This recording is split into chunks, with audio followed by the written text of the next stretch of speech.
Brodes Media.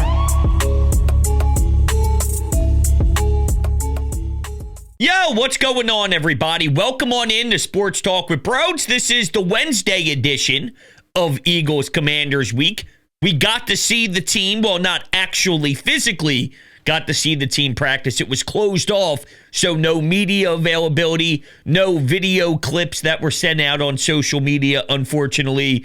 But there was a practice, and Jalen Hurts, I believe the way it was phrased prior to practice beginning was he will be out there. Now, because we weren't able to actually witness what went down, I don't know what him being out there truly means, but the fact that he was listed as a limited participant, along with Quinyon Mitchell, who already vocally announced he's going to be good with no limitations for Sunday, that's all good steps in the right direction. Where I did get hit with a curveball was seeing Dallas Goedert not practicing and Cam Jurgens not practicing. I don't really have an opinion, though, on what this means moving forward until we get to see what transpires on Thursday and how the rest of the week lines up. It just sucks knowing that those two in particular did surprisingly jump out there on Wednesday's report. Cam Jurgens with the back, Dallas Goedert with the ankle.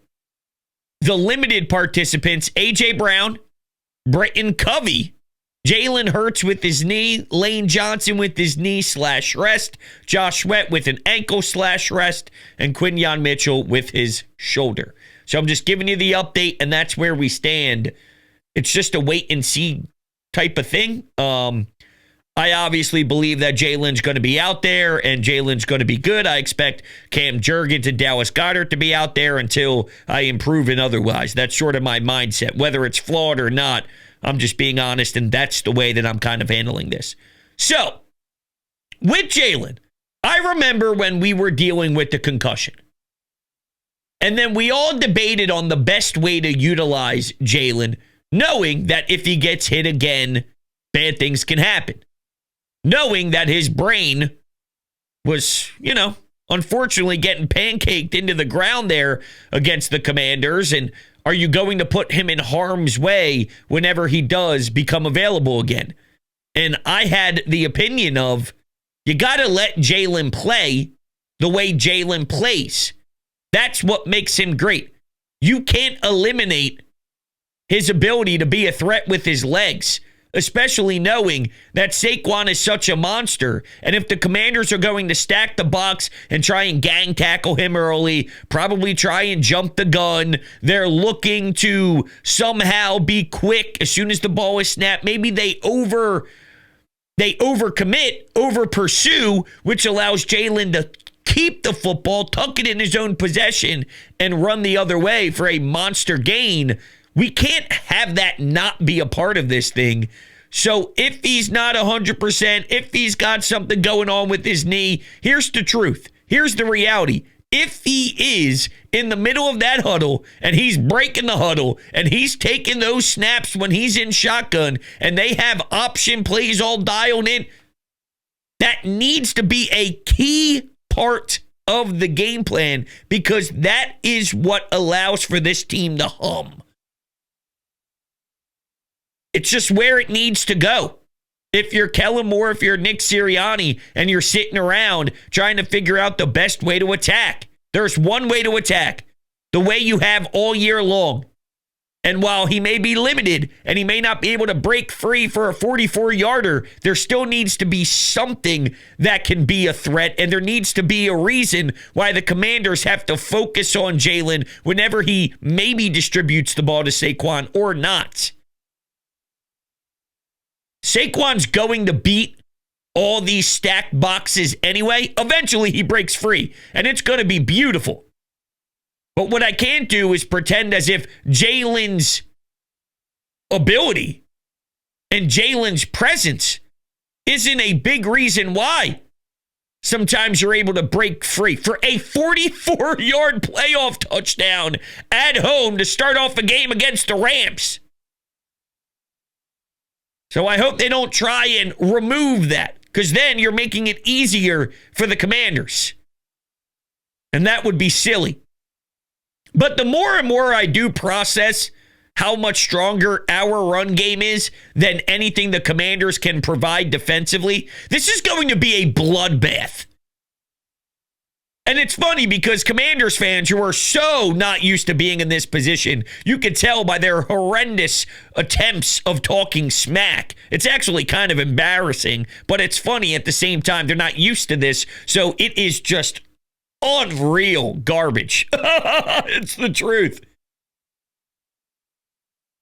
They keep hitting me with, well, technically, the Detroit Lions found a way to run the ball too. The Lions fans were saying the same thing. Yeah, see, I don't think you understand what the number one defense means married with the number one offensive line and the number one run game. Yes, the Lions did some things very nicely in the run game this year with their two-headed monster. One, that doesn't matter because that is so irrelevant to the greatness of Saquon Barkley.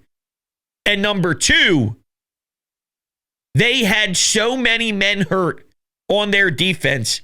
What happens when we can start snagging the football, forcing fumbles? Jalen Carter, he's getting held. All right, his shoulder pads are getting dragged one way. His neck is getting dragged another way. They're on a backup offensive lineman who's going to get roasted in the interior as it is. And Jalen Carter's getting manhandled, yet he still takes his one hand and he punches the football loose before, I don't know, Darius Slay picks it up and there's a nice solid return with it to set up our offense. See, the Lions were incapable of doing that.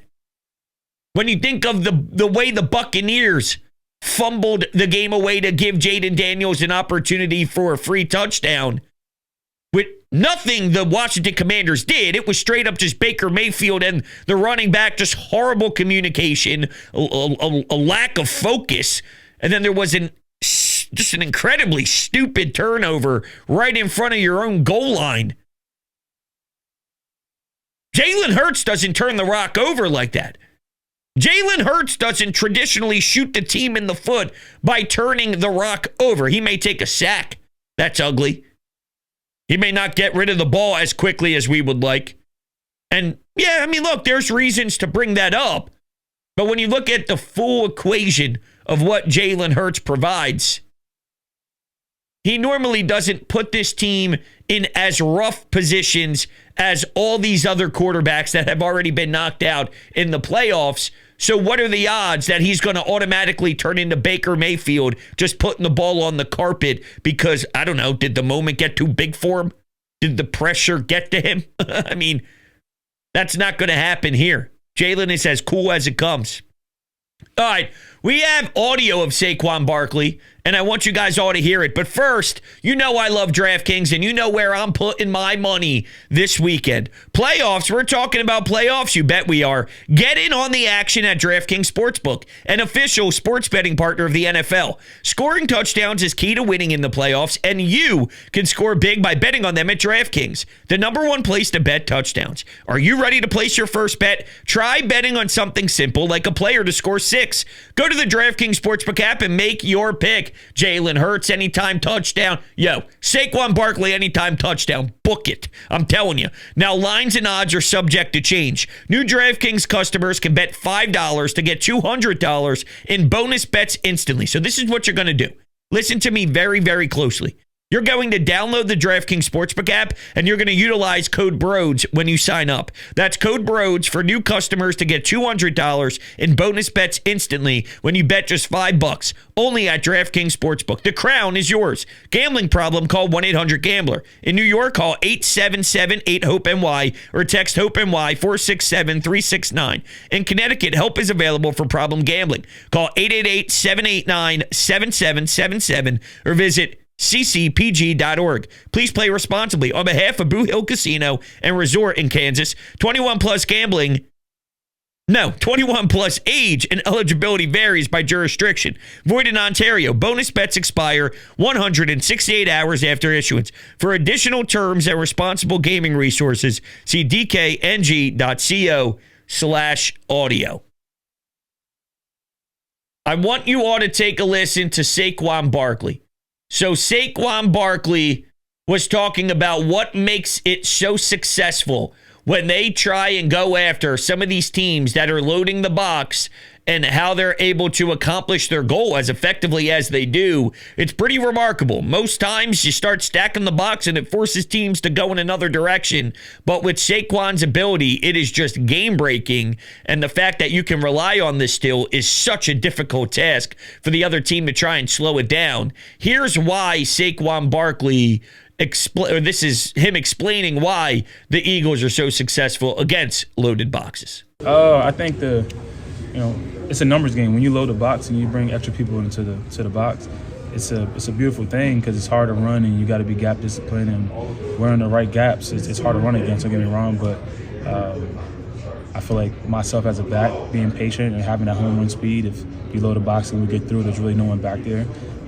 I feel like the coaches put us in a great position and have a great scheme around that, and then most importantly, it's the guys up front, from the tight ends to even the wide receivers blocking down the field, do a really good job of adjusting to that, and we never lose hope. There's been games, multiple games, where we don't really get stuff popping off until the third, fourth quarter, but it's just the belief that we have in each other that at some point it's going to happen. So I think that goes in to the reason why we've been so successful in the run game, and we look forward to continuing that too. Now, that's part of the process on why they always find ways to win and why they're able to, scrap and whatever. They just win, right? Because Saquon is so true and he's so correct and everything he's saying is legit. When you keep going and when you keep handing him the rock and when you keep fighting and when you keep going downhill and you challenge, no matter what the other team is trying to do, if you challenge it with him and you challenge it with Mailata and Lane Johnson and anybody on that O-line, then you are going to break free. It's not about if. It is going to happen. It is 1,000% lock. It is going to happen. Once is a minimum too, by the way, because he can do it twice. He can explode to the house more than once. He can take it 70 plus for a monster explosive play by just going, and you will get 1 or 2 per 4 quarters. Come on, man. Come on. That's 14 points just from your running back before the game even kicks off. And then what also makes this team so special is every drive, when you get a fresh set of downs, you don't start 1st and 10. Because of the brotherly shove, because of the tush push, you get to start at 1st and 8.5. Do you know the importance and the luxury of being able to start a drive a yard and a half in front of everybody else? Think about those advantages. All because your personnel is just way stronger than what the Commanders have to offer. Saquon Barkley brought up, too, that he remembers after they lost to Washington, some of the guys were looking at the team and saying, we're going to see you again. All right, referencing that the Commanders wanted us in the playoffs. Oh, my God. I can't wait to beat you the fuck up. I can't wait to take my Timberland steel-toe boot and curb stomp your face in. I want all your teeth to be broken and twisted and knocked out and 7 black eyes and blood gushing down your cheek. Okay, that's how bad I want this beat down to be, damn it. And you know what? They asked for it. They asked for it, and they're going to get it. I'm telling you, these 4 quarters is going to be hell. What I think is going to happen, I believe there is going to be a very physical time where you can see it from your couch. If you don't have the thousands of dollars to head to that game, which is just an absurd price, and you're watching it at home just like all of us, you are going to see the moment where it's late 3rd quarter, there's maybe 2 minutes to go, and they've emptied the tank. And they threw everything they possibly could at Saquon.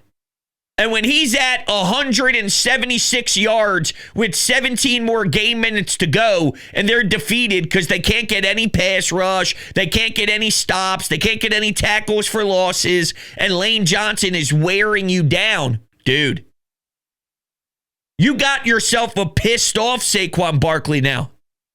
So you're going to watch them deflate in mid-game right around the end of the third quarter, and you pissed off Saquon. It reminds me of when Lane Johnson wasn't announced as a first-team All-Pro, and he wasn't trying to disrespect Sewell by any means, but next to his locker, he taped it up on the wall that he wasn't listed as the best in the game, and what you ended up getting was an inspired version of a monster.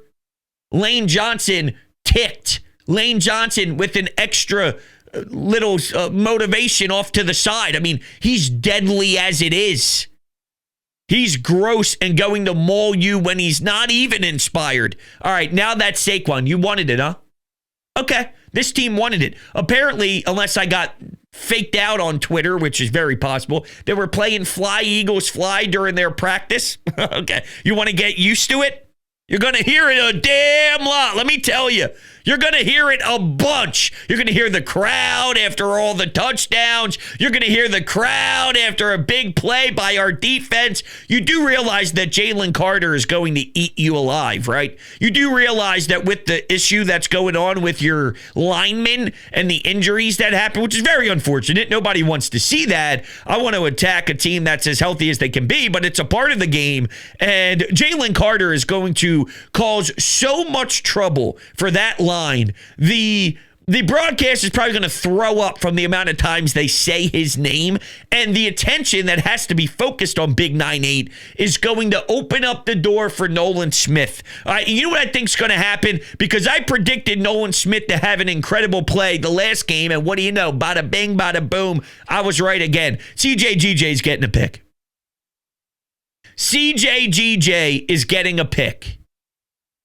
And if it's not a pick, it's a sexy fourth down stop where the Commanders are going to keep their offense on the field. They're going to go for it on 4th and 2, maybe at the Eagles' 44-yard line. And CJGJ, he just comes up and makes a sickening tackle where you hear the thud of the shoulder pads. He picks them up and drives them backwards and drops them to the ground. It's a tackle for loss for 1 yard. Whew. They go to the flat, and here CJGJ full speed just squares his body up and delivers just a textbook tackle, and the crowd erupts.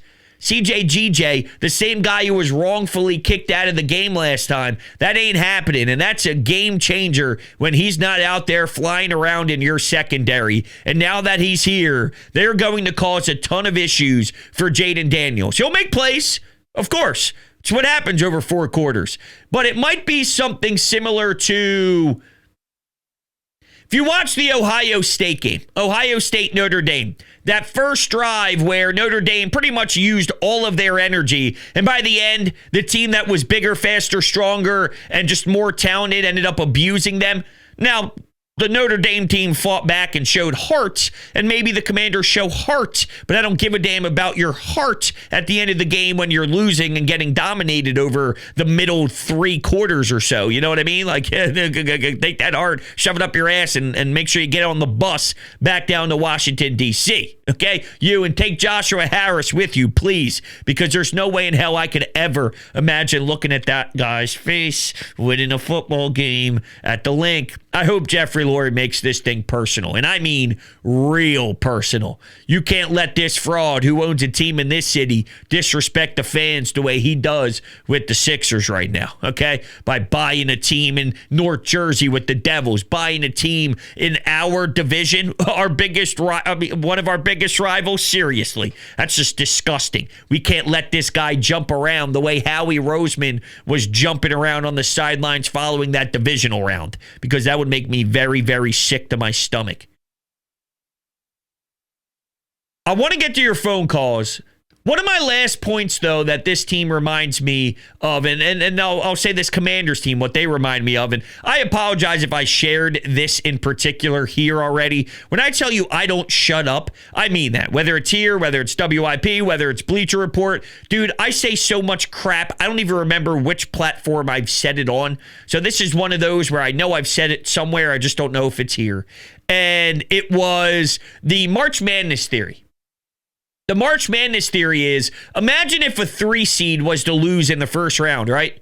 And that team that beat them, they went all week long and, all preparation long. It was about that game and the emotional high that was so nuts when they finally pulled it off. It's hard to match that again. It's hard to reach that again. And there was just so much lying on that one game that, wow, you did it. But you forget that there's how many more games going on in the tournament after that, right? And then there's just a letdown spot and that team ends up getting blown out round 2 in the round of 32.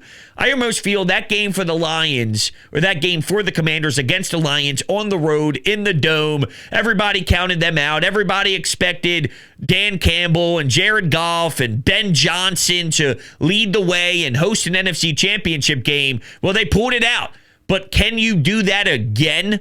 Can you pull that off again? The Buccaneers is not this, okay? The Buccaneers is not going on the road and beating the Lions, going on the road and beating the Eagles at the Link, hosting an NFC Championship game now with the number 1 defense and number 1 O-line and the number 1 running game, and a quarterback that doesn't turn the football over at all, and a defensive coordinator that's in his bag.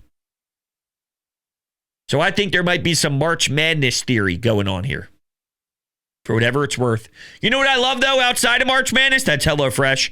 With HelloFresh, you get farm-fresh, pre-portioned ingredients and seasonal recipes that get delivered right to your doorstep. Skip trips to the grocery store and count on HelloFresh to make home cooking easy, fun, and affordable. That's why it's America's #1 meal kit. A crazy schedule can make it tough, and it makes it easy to fall back into a dinner time recipe rut. So keep mealtime exciting with over 40 recipes to choose from every week. There's always something delicious to discover with HelloFresh. I had their risotto tonight, and when I tell you, my stomach was dancing. Okay, it was so damn good, it was dancing. And what's special about HelloFresh is you don't have to worry about going food shopping, and they essentially drop it off right at your doorstep. Ingredients arrive at your doorstep, pre-portioned and ready to cook, along with pictured step-by-step recipe cards. It doesn't get any easier than that. So go to HelloFresh.com/50Brodes and use code 50Brodes for 50% off plus free shipping.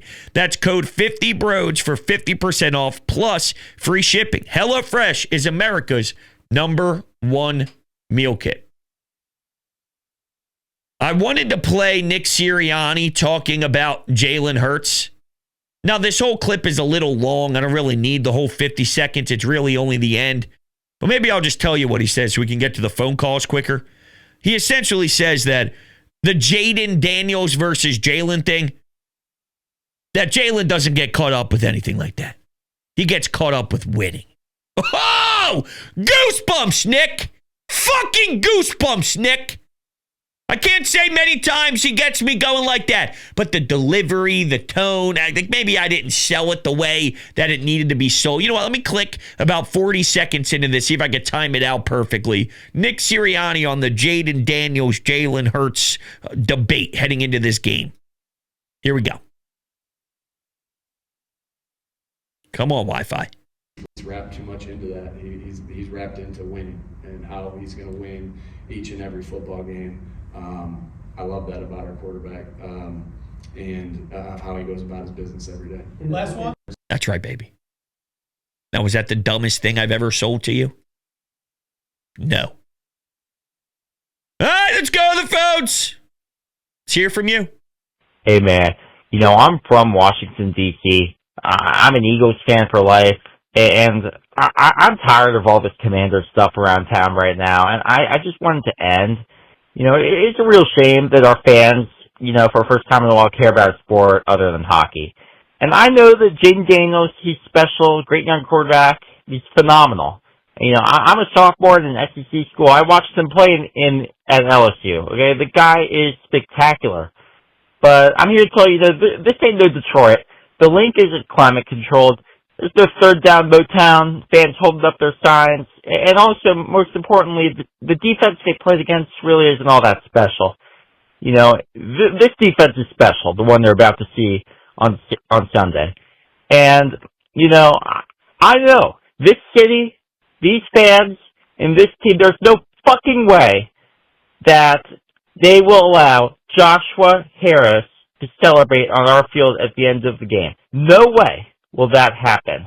And, man, that would be the equivalent of Jerry Jones celebrating on our field. This is really personal to me. Go Birds. Listen, I agree with you there, and I get it. There is a lot of blood boiling, and I've been on the whole, hey, Joshua Harris gives us the assets we need, the Camden facility, giving money to all the big-time players, bringing in Maury, getting a new coach, firing another one, willing to still pay their contract, blah, blah, blah. I hate him. Sports hate. I sports hate him more than anything in the world, and I don't know. I completely turned 180 on it. It is so disrespectful how he handled everything with the process they went through with the whole 76 place, and I can't stand looking at his stupid face. It is disgusting. It's gross. It's pathetic. I can't stand it, and I can't have this team losing to him. I mean, there's going to be some horrible, horrible thoughts and things that are said in my living room the second I have to see that, if I ever do, but I don't, because the Eagles are going to kick ass, and we don't have to worry about that, because you're right, that we are not the same as whatever the Lions defense ended up being by the end of the year. And it's not only that, the biggest focus and the biggest part that needs to be highlighted when we talk about the difference between what transpired in that divisional round in Detroit and what this team does, you're not going to see the turnovers that was happening with the Lions. You're not going to see it. And I know this is simple, and I know it's standard, and I know it's basic, and it's a very vanilla way of looking at it, but sometimes you really do need to simplify and just get back to the basics, get back to the fundamentals, get back to the details. And if we just get back to fundamental football, which is run the rock, and when you are the toughest team to run the rock, and there's no personnel decisions that the Commanders can pull out of their rear end to change their ability with the run defense, they cannot stop the run. They can't stop the run against average teams. They can't stop the run against below average teams. They can't stop the run. They are at the bottom half of the league, and teams can gash them. So if the Eagles establish that, and even though they beat the Lions, this is where it differs. Yes, the Lions were able to run, and they lost. But we do not turn the football over, and we have the number one defense in the NFL. So that is where it changes. If the Eagles are able to pursue, and they can start with Saquon just being a dog and being untouchable and dancing around, even if it's one or two times, and they're huge explosive plays, and then stop for 3, stop for 2, stop for 4, stop for 5, bang 60-yarder, bang 75-yarder, stop for 3, stop for 4, stop for 3. Those explosive plays are game-wrecking, game-changing, game-flipping, and if that's what happens, I do not see how the Commanders can make up for that if we do not put the ball in harm's way, and if Jalen Carter is going to eat whoever is on the interior alive, and he's going to swallow them up. And Darius Slay is playing his best football and playing lights out. And Quignon's going to be back healthy with no limitations, apparently. I feel great. I do. I really, really do. I like this matchup more than I like the matchup against Green Bay, and I like this matchup more than I like the matchup against Matthew Stafford and the Rams.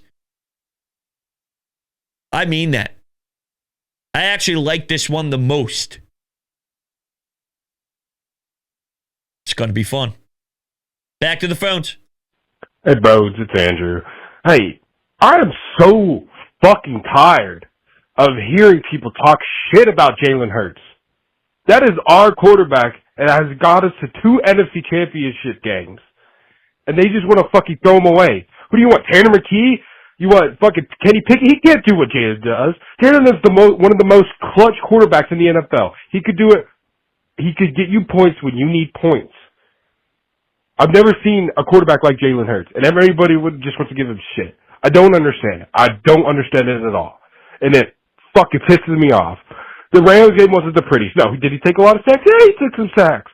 He went 15 for 20, and then you have fucking Josh Allen, Patrick Mahomes. They didn't throw for over 200 yards. I think Jalen threw more yards than both of them. But it doesn't matter because Jalen Hurts. Nobody likes him. I don't understand why. He doesn't deserve Philly. He doesn't. Because we treat him like shit, and I don't understand why. But I'm thankful for him. And I believe he'll bring us a Super Bowl. Go Birds. Now, I'm thankful for him as well. I will say, for as many people who dislike him, which I agree, there is a good portion that do, and way too many people that do despise him or not appreciate him, there are a lot of Jalen supporters too. So in regards to him deserving this city, like there's a lot of people that really love Jalen Hurts. It may be split, which means there's a lot of people who do not like him, or maybe it's even 70-30. I just think maybe the 30% who don't like him are extremely loud and way louder than maybe the 70% that truly love him or feel that at least they're in a good position with him and respect what he brings. But yeah, I mean, I believe we deserve him because there are still enough people like myself, like you, and like many other callers that 1,000% has his back and supports him nonstop. So I want to make sure that that's noted. What did you... Oh, the rewiring of the brain. What would you say there? I was thinking the rewiring of the brain was going to be my response. So that's what it took for me to understand the Jalen Hurts experience more and to absorb it the right way. You have to rewire your brain. And this isn't a bad thing. It doesn't mean that I'm lowering the bar. I'm not lowering the bar. I'm rewiring my brain. Big difference. The bar for Jalen has always been for me, or any quarterback that is. It's not applied to Jalen. This is applied to the Philadelphia Eagles and the role of playing quarterback. Win me a championship. Constantly put me in the NFC Championship game. Constantly get me berths to the Super Bowl. Right? That's the vibe I need. I need hosting NFC Championship games. I need 14-win regular seasons. I want you to be a serious threat. I want you to be in the mix with the best teams as much as you possibly can. 7 out of 10 years, 8 out of 10 years. I want you to be at the tippy top of the NFC. I'll give you maybe 1 or 2 years where things happen and it's uncontrollable and injury, whatever. Things happen. But if you're giving me 8 out of 10 years at the top of the NFC and you're always fighting for the hardware, that's the role. And then, of course, I need you to complete the mission. But that's the role of my quarterback, right? Jalen does that. Now, the way he takes us there is different than the traditional style of quarterbacking. His dominance is almost unquantifiable. I don't know if that's the proper way to describe it, but it's almost hard to quantify it. But it's there. The results speak for itself. So my bar stays the same because Jalen is giving me the bar that I demand out of my quarterback. But you have to rewire the brain on how it looks, his style, the way the team goes. And it shouldn't matter how they do it. It shouldn't matter the way it goes as long as it's on a path for us to reach the ultimate goal. And to deny the fact that this is putting us on that path is ludicrous because you don't accidentally have 2 NFC Championship games at home in 3 years. That doesn't happen by accident. You can have a miracle little ride. You can't have multiple miracle rides constantly. That would just mean you're good. And last year, before things fell off the tracks, I mean, they did start 11-1. And if you say, well, they were squeezing by in ways, well, that's what the Chiefs do. And they constantly are real threats. Once you get to that level of winning football games, there's a rewiring of the brain. And I stand by that. All right, listen, Garage Beer is my favorite beer ever.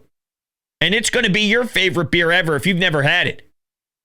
0% IPA. It's 100% light beer. It's 1,000% quality.